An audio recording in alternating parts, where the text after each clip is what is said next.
સુરતના હેમિલનું યુક્રેનના ડ્રોન હુમલામાં રશિયામાં મોત થયું હતું। સૌરાષ્ટ્રવાસી પટેલ પરિવારનો જુવાન જોધ પુત્ર હેમિલ માંગુકિયા મોતને ભેટ્યો હતો।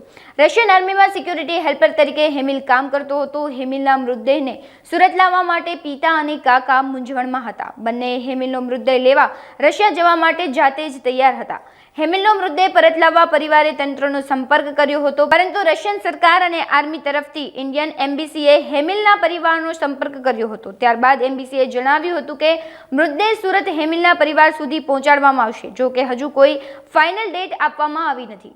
અમને ત્યાંથી જે હેમિલની જોડે છોકરાઓ કામ કરતા હતા એને ત્યાંથી ફોન આવ્યો અમારે। સમીર કરીને છોકરાનું નામ છે, એ છોકરો એની જોડે જ કામ કરતો હતો અને એ છોકરાએ અમને મેસેજ આપ્યા કે હેમિલ જોડે આ રીતે ડ્રોન હુમલો થયો છે, એમાં એ એટેકમાં એ હેમિલ આવી ગયો। અમે સતત 4 થી 5 દિવસ સુધી એમ્બેસી જોડે કોન્ટેક્ટમાં હતા। એમ્બેસીમાંથી કોઈ જવાબ નહોતો આવતો, પણ કાલની તારીખમાં અમને મેસેજ મળ્યો છે। બોડીની જાણકારી અમને આર્મી તરફથી મળી છે અને બોડી તમારી 3 થી 4 દિવસમાં અમે તમારી સુધી પહોંચતી કરી દઈશું। હવે એ પેલી એમ્બેસીવાળાએ અમને એવું કીધું છે કે અમને ઇન્ડિયા સુધી અમે બોડી ત્યાં પહોંચતી કરી દઈએ। ત્યારે શરૂઆતમાં તો અમને એમ જ હતું કે અમારે ખુદને રશિયા જવું પડશે અને અમે વિઝા પણ મેકી દીધા હતા અને અમે જવાના હતા 3 જણા અહીંથી। પણ કાલની તારીખમાં અમને એવા સમાચાર એમ્બેસીમાંથી મળ્યા છે કે તમારી બોડી તમારા સુધી અમે પહોંચતી કરી દઈએ।